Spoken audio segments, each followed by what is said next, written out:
Mga kapatid at mga kababayan, malinaw po nating narinig sa pambungad na pananalita ng kapatid na Edwil Zabala ang pinakalayunin ng malakihang pagkilos na ating sama-samang isinasagawa sa araw na ito. Nais nating katawanin ang nagkakaisang damdamin ng milyon-milyong Pilipino at isatinig ang kanilang pinag-isang mithiin para sa isang mapayapa at nagkakaisang Pilipinas.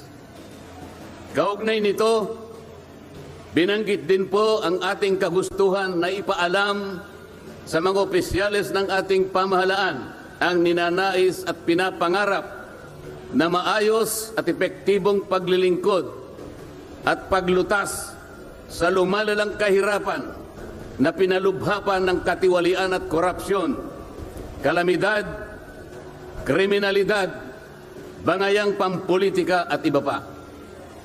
Kinikilala po nating lahat na nagkakatipon ngayon na sa pagkakaisa, kapayapaan at pagkakasundo lamang natin makakamit ang hinahangad na pagunlad at pagsulong ng ating bansa. Sa bahagi po naman ng kapatid na Romel Topacio, tinindigan ang pagtitipong ito ng Iglesia ni Cristo ay konkretong kahayagan ng suporta sa naunang pahayag ng Pangulong Bongbong Marcos na hindi sasang-ayon sa isinusulong na impeachment laban kay Vice President Sara Duterte. Kinatigan din po ng Iglesia ni Cristo ang posisyon ng Pangulo na ang impeachment ay hindi makapagdudulot ng kabutihan sa buhay ng kahit isang Pilipino. Hindi lamang ito pag-aksaya sa oras ng pamahalaan, kundi makakahadlang din sa pagre-resolba sa marami at pangunahing problema ng bansa. Mataas na presyo ng bilihin, mababang kalidad ng edukasyon, infrastruktura, serbisyong pangmedikal, kriminalidad, seguridad at iba pa. Higit sa lahat, ang pagsusulong ng impeachment ay mauuwi lamang sa pagtatalo-talo at papagkakampi-kampi, hindi lamang ng mga mamamayan, kundi pati na rin ng mga opisyalis ng gobyerno. Ipinaalala rin na kapag nagtatalo-talo ang mga nasa pamahalaan, apektado ang taong bayan, at kapag magulo ang bansa, ang mga tao ang kawawa.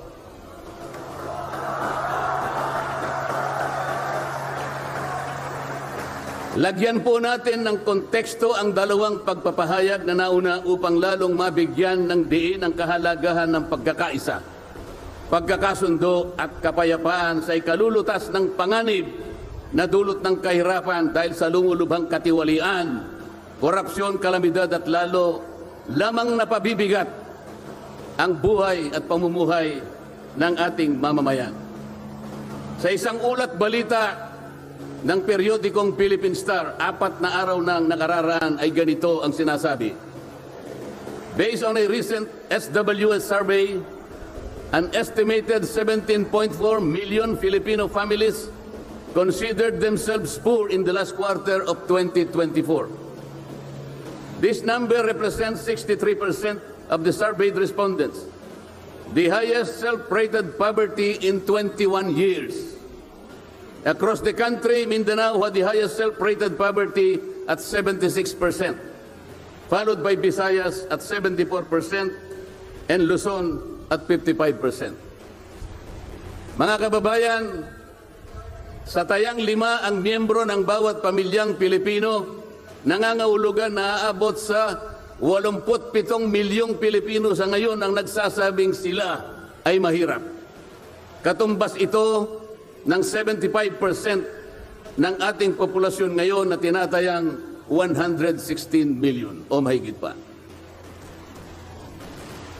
Gusto ko pong banggitin sa inyo at kailangan malaman ninyo na sa taong ito ang ating national budget ay nagkakahalaga ng 6.3 trillion pesos.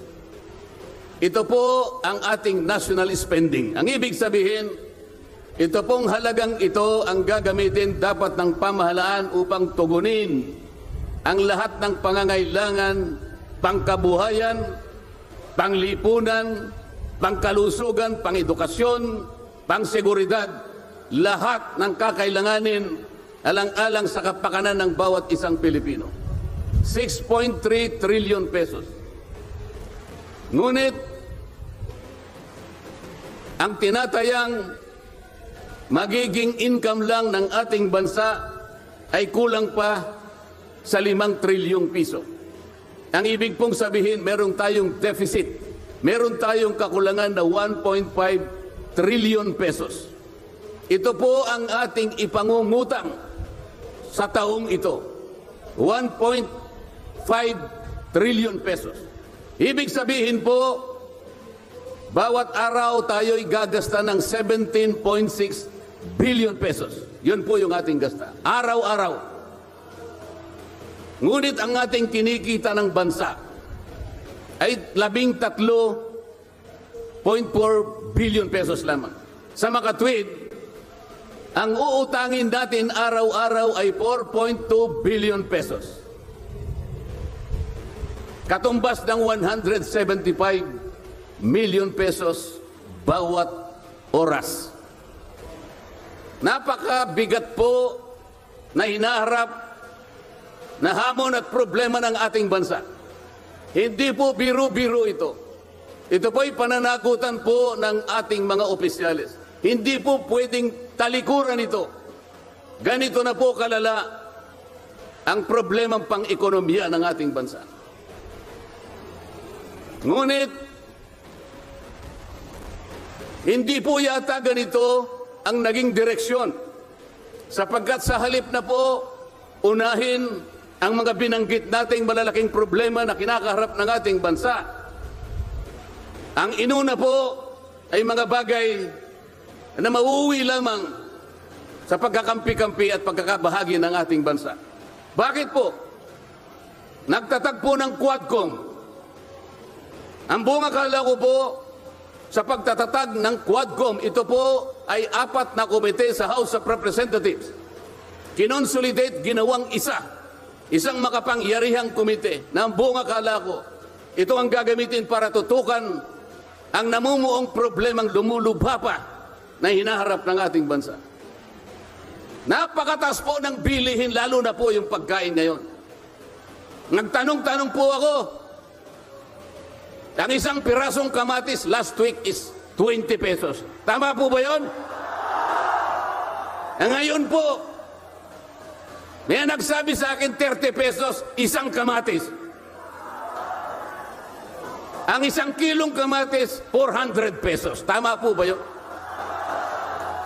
Ang isang piraso ng siling pangsigang ay 10 piso. Yun po yung sinabi sa akin. Tama po yun? 600 pesos per kilo. Yun po ang bell pepper. 2 kulay po yata yung bell pepper. Isang berde, isang pula. 45 pesos ang isang piraso. 1,000 pesos ang 1 kilo. Bakit hindi po ito yung unang harapin natin? Napakalala po ng presyo ng kuryente sa ating bansa.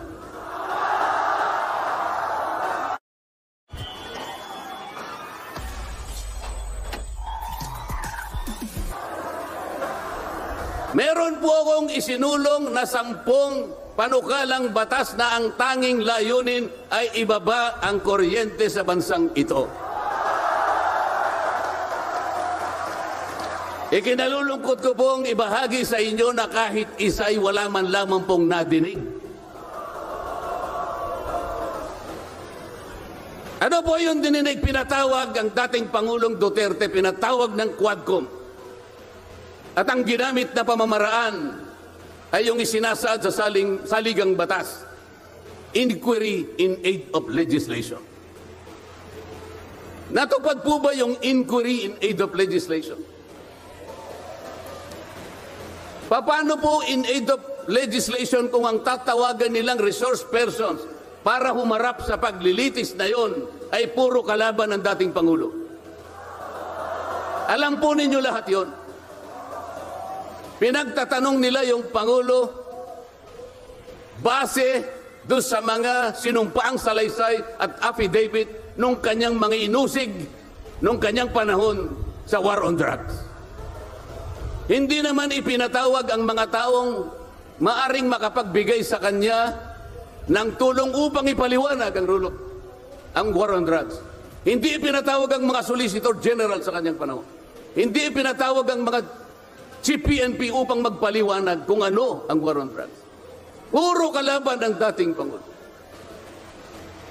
Yung mga abogadong kasama niya para magtanggol sa kanya, hindi pwedeng magsalita. Sapagkat ang tuntunin sa mga komite, ikaw ay papayagan lamang para payuhan mo ang kliyente mo sa kanyang karapatan. Ngunit paano mangyayari na ang kliyente nila ay papayuhan sa kanyang karapatan kung bubulungan lang siya, ay makikita siya ng isang chairman doon. Attorney, huwag mong bubulungan yan. Iko-contempt kita.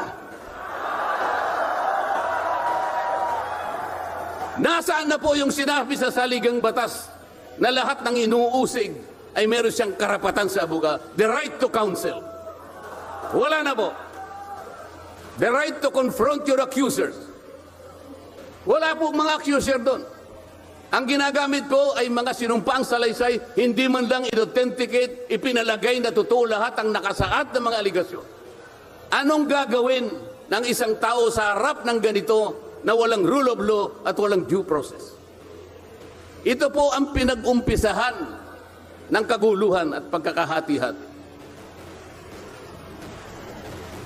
Sa kagustuhan po nila na mausig ang dating Pangulo, ayaw po nilang pumunta sa korte. Ayaw nilang pumunta sa piskal. Ano po ba ang sinasabi ng mga desisyon ng Korte Suprema? Kapag ka napatunayan nyo ang isang tao ay maaring nakagawa ng kahit anong paglabag sa lahat ng batas, anumang batas, dalhin ninyo sa piskalya, dalhin ninyo sa korte. Yun ang tamang paraan. That is the rule of law. Ngunit bakit kayong Quadcom ang gumagawa nito? Ang Quadcom ay hindi piskal. Ang Quadcom ay hindi korte. Nagkukunwa lang na korte. Yung mga chairman ng 4 na komite doon, wala ni isang abogado. Pero naalala ko yung isa doon, kamukha ni Attorney Agaton.